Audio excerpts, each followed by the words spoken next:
Hi everyone. Finally, most awaited video is here now. Aristotle Poetics. Plato Republic और Aristotle Poetics सबसे ज़्यादा confusing लगता है students को। तो सबसे पहले तो अपने दिमाग में ये डाल लो कि हम पढ़ने क्या जा रहे हैं इसमें। जैसे आप लोगों ने दी इलियड या ओडिपस रेक्स पढ़ा होगा, तो ये एक कहानी है। एरिस्टोटल पोइटिक्स और प्लेटो रिपब्लिक में हम कोई कहानी नहीं पढ़ते बल्कि इन दोनों के थॉट्स को, इनके विचारों को पढ़ते हैं। जैसे एरिस्टोटल पोइटिक्स में हम पढ़ते हैं कि ट्रेजेडी ड्रामा क्या होती है, ट्रेजेडी के कंपोनेंट्स क्या होते हैं, एक आइडियल हीरो या ट्रेजेडी की क्या क्वालिटीज़ होती है। इन सब चीज़ों पे एरिस्टोटल के क्या विचार थे, ये हमें पढ़ना है। तो चलिए स्टार्ट करते हैं। Aristotle was a Greek philosopher whose influence extends across multiple disciplines. Aristotle एक यूनानी दार्शनिक था और उसके काम का प्रभाव डिफरेंट डिफरेंट फील्ड में रहा है, जैसे logics, metaphysics, politics, natural science, literature. He was the student of Plato and broke from his teacher's idealism. वो प्लेटो का स्टूडेंट था, लेकिन प्लेटो के जो आइडियलिस्टिक थॉट्स थे उससे एरिस्टोटल ने काफ़ी हट के काम किया है to develop a more empirical and systematic approach to knowledge. तो नॉलेज को लेकर इनका काफ़ी व्यवस्थित और मॉडर्न अप्रोच रहा है। He founded the lyceum and emphasized empirical observation and logic. उन्होंने लाइसियम नाम की एक इंस्टीट्यूट की स्थापना की और ये ग्रीस में था। His works influenced western thought. इनके जो भी लिटरेरी वर्क्स थे वो पश्चिमी विचारधारा को काफ़ी इन्फ्लुएंस किए, shaping philosophy, science and education for centuries. और कई सालों तक, इवन आज भी एजुकेशन के फील्ड में इनके वर्क्स का काफ़ी यूज़ होता है। नाउ एरिस्टोटल पोइटिक्स, ये इनकी one of the most famous work है, written in 4th century BC, जो कि 4th सेंचुरी में लिखी गई थी। बीसी मतलब बिफोर क्राइस्ट, जीसस के जन्म से पहले का समय, लगभग 330 बीसी में। अगर आपको एग्जैक्ट डेट याद ना आए तो एग्जाम में गलत लिखने के बजाय आप 4th सेंचुरी बीसी लिख देना। Is a foundational text in literary theory and dramatic criticism in western thought.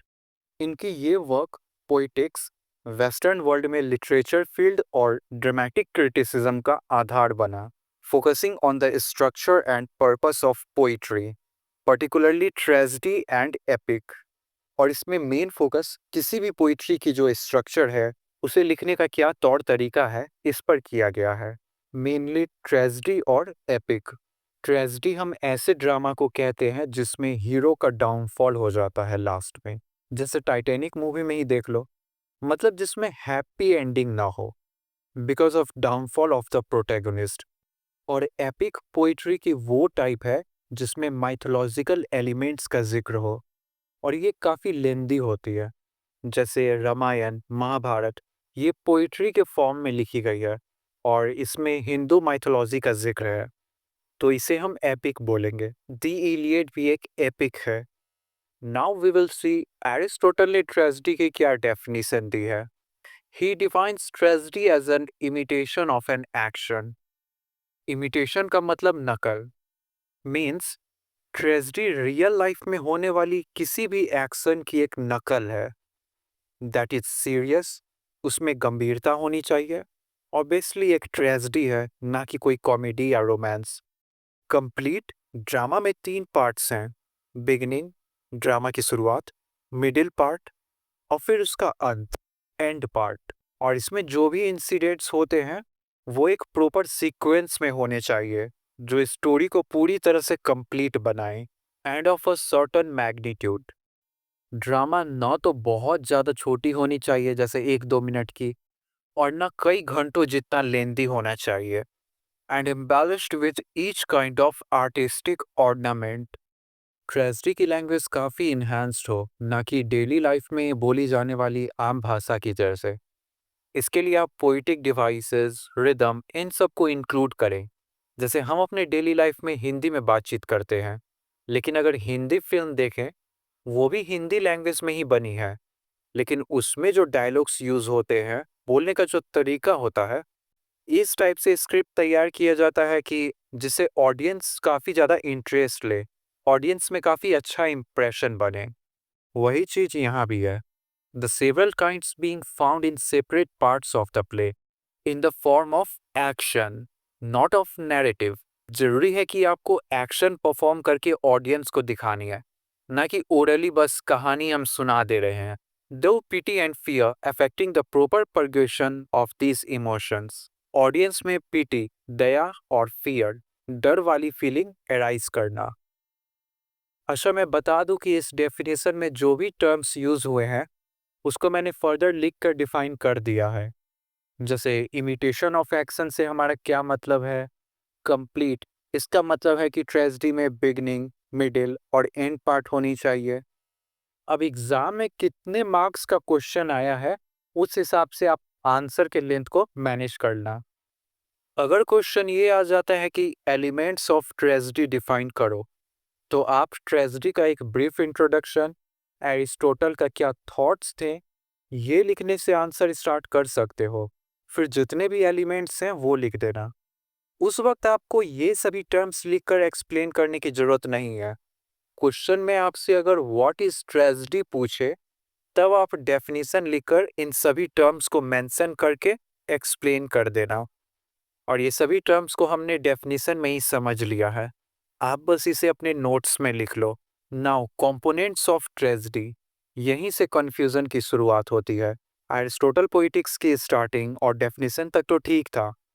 First is hamartia. The tragic hero is neither wholly good nor evil, but fails due to an error in judgment. Tragic hero ना 100% अच्छा होता है और ना बुरा, कुछ गलत decision लेने की वजह से उसका डाउनफॉल हो जाता है। ऐसे ही सिचुएशन को हेमर्सिया कहते हैं। पेरिपीटिया, रिवर्सल ऑफ फॉर्च्यून, भाग्य का उलटफेर, a sudden shift in the protagonist's circumstances, often from prosperity to ruin. ये ऐसी सिचुएशन है ट्रेजेडी में जो मेन कैरेक्टर होता है उसकी प्रोस्पेरस लाइफ बर्बाद हो जाती है। As seen in Oedipus Rex, उसमें भी वो राजा बन जाता है, फिर उसकी लाइफ बर्बाद हो जाती है। Anagnorisis, recognition, the hero's moment of critical discovery. इसमें जो हीरो होता है उसको किसी बहुत बड़े सच के बारे में पता चलता है, उसे अपनी पहचान के बारे में पता चलता है, जैसे Oedipus realising his true identity. Catharsis, it refers to the emotional effect that tragedy has on its audience. Catharsis ऐसी सिचुएशन को कहते हैं जब ऑडियंस में इमोशंस अराइज हो ट्रेजेडी की वजह से। अब हम पढ़ेंगे एलिमेंट्स ऑफ ट्रेजेडी, लेकिन पहले आप ये कन्फ्यूज़न क्लियर कर लो कि अभी तक हमने जो पढ़ा है हमार्सिया, पेरिपेटिया एटसेट्रा, और एलिमेंट्स में जो हम पढ़ने वाले हैं प्लॉट, कैरेक्टर, मेलोडी, इनमें अंतर क्या है। मान लो मुझे एक फिल्म बनानी है, अब उसके लिए क्या चीज़ की ज़रूरत होगी, एक अच्छी सी स्टोरी चाहिए। और स्टोरी क्या होती है, कई सारे इंसिडेंट्स को हम एक सीक्वेंस में अरेंज करते हैं, दैट इज प्लॉट। फिर हमें एक्टर्स चाहिए जो स्क्रिप्ट के अकॉर्डिंग फिल्म में एक्ट करें, तो ये हो गए कैरेक्टर्स। अब आपको सीन के अकॉर्डिंग बैकग्राउंड चाहिए, वैसा लोकेशन सेटअप करना होगा जहाँ पे शूटिंग कर सकें। तो एक फिल्म बनाने के लिए जिन सब चीज़ों की ज़रूरत पड़ती है, जैसे स्क्रिप्ट, एक्टर्स, विजुअल्स, लोकेशन, इन सब चीज़ों को एलिमेंट्स कहते हैं। अब मान लो हमने फिल्म बना के तैयार कर लिया है, और उस फिल्म की जो स्टोरी है, मैं एक एग्जांपल से समझाता हूँ। जैसे भूल भुलैया 3, ये मूवी स्टार्ट होती है कॉमेडी सीन से, बीच में थोड़ा रोमांस आता है, फिर ये पता लगाने की कोशिश करते हैं कि असली मंजुलिका कौन है, तो ये सस्पेंस वाला पार्ट हुआ। फिर लास्ट में क्लाइमैक्स। तो ये पूरी फिल्म एक स्टोरी है और इसमें अलग अलग सिचुएशन है, कॉमेडी, सस्पेंस, क्लाइमैक्स। वैसे ही एक ट्रेजेडी ड्रामा में अलग अलग सिचुएशन आएगी। अगर सीन ये है कि हीरो को किसी बहुत बड़ी सच के बारे में पता चले, वो अपनी रियल आइडेंटिटी को फाइंड आउट कर ले, तो इस सीन को एक टर्म दिया गया है एनाग्नोसिस। अगर ऐसी सीन आए जिससे ऑडियंस में पिटी और फियर वाली फीलिंग अराइज हो तो इसे कहेंगे कैथारसिस। अगर सिंपल लैंग्वेज में बोलो, एक ट्रेजिक ड्रामा क्रिएट करने के लिए जिन चीज़ों की ज़रूरत होती है वो हुआ एलिमेंट्स, और उस ट्रेजिडी की जो स्टोरी लाइन है उसमें जो अलग अलग सिचुएशन आई थी वो कंपोनेंट में आता है। आई होप ये अब क्लियर है। अब हम देखेंगे एरिस्टोटल के अकॉर्डिंग ट्रेजिडी के कितने एलिमेंट्स होते हैं और उन्होंने इसे कैसे डिफाइन किया है। First is plot, the arrangement of incidents और इवेंट्स इन द स्टोरी। ये कई सारे इवेंट्स का एक सिस्टमैटिक अरेंजमेंट है। इंसिडेंट्स आपस में रिलेट होनी चाहिए और एक कंप्लीट स्टोरी बनाएं। एरिस्टोटल ने प्लॉट को सोल ऑफ द ट्रेजिडी कहा है, ट्रेजिडी की आत्मा, और इस बात पे जोर दिया है primacy of plot over character. और इसीलिए वो कहते हैं a tragedy can not exist without a plot but it can exist without character. और डेफिनेशन के अकॉर्डिंग भी tragedy is the imitation of action not of man. अब एक अच्छे प्लॉट का स्ट्रक्चर कैसा होना चाहिए? Unity of plot, structured sequence of events with beginning, middle, and end, where each action follows the previous one. कोई एक इवेंट दिखाएं, फिर उसके बाद क्या होगा, फिर उसके बाद कौन सा इवेंट होगा। सभी एक सीक्वेंस में होने चाहिए और ये सभी पार्ट्स मिलके पूरे एक स्टोरी को कंप्लीट करते हैं। कॉम्प्लेक्सिटी, एक अच्छे प्लॉट में पेरिपेटिया, एनाग्नोसिस, सफरिंग, कैथारसिस, ये सभी कंपोनेंट्स होने चाहिए। Second is character, the personalities in the play, specially the protagonist. जितने भी लोग उस ट्रेजिडी में एक्ट कर रहे हैं वो सब, स्पेशली हीरो। और ट्रेजिक हीरो एक नोबल पर्सन होना चाहिए जिसका डाउनफॉल गलत जजमेंट की वजह से हो जाता है।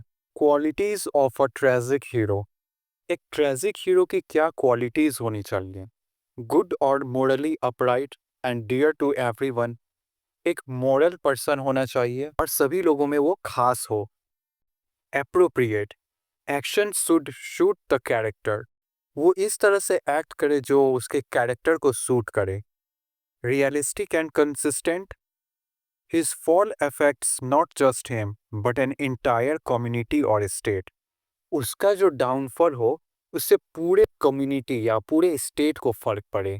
वो एक सेंट्रल कैरेक्टर है तो उसके डाउनफॉल से तो जितने भी लोग उससे कनेक्टेड होंगे वो सबको फर्क पड़ेगा। Third is thought, the themes, arguments and ideas revealed through dialogue. Tragedy जो है वो किस चीज़ पे आधारित है, उसमें क्या डायलॉग्स यूज हो रहे हैं, ये सब चीज़ें थॉट में आती है। It reflects the moral or philosophical framework of the play, what the characters think and how they reason. इसमें ये शो करते हैं कि ड्रामा किस बारे में है, जो भी कैरेक्टर्स हैं उनके क्या विचार हैं। जैसे Oedipus Rex explore the themes of fate versus free will, limitations of human knowledge and divine justice. 4.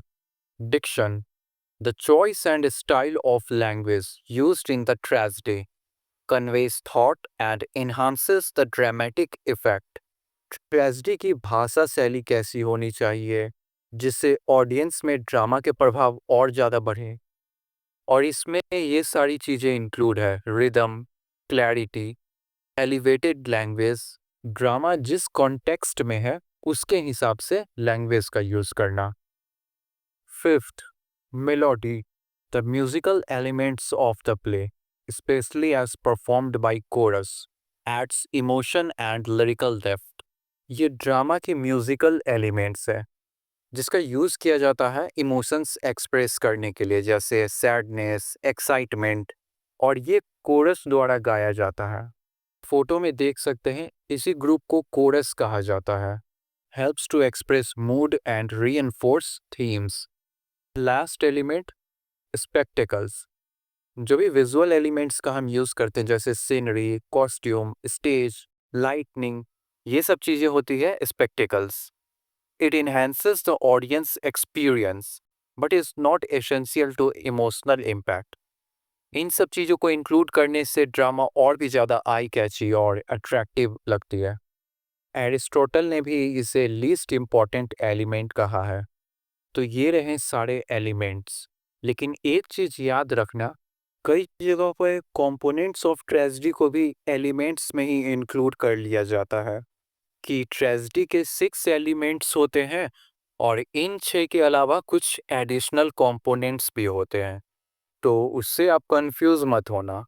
और लास्ट में इस पूरे पोइटिक्स का कंक्लूजन है, आप इसे पढ़ लीजिए और ये चैप्टर यहीं पे खत्म होता है। अब मिलते हैं next time. See you soon. Stay happy and healthy.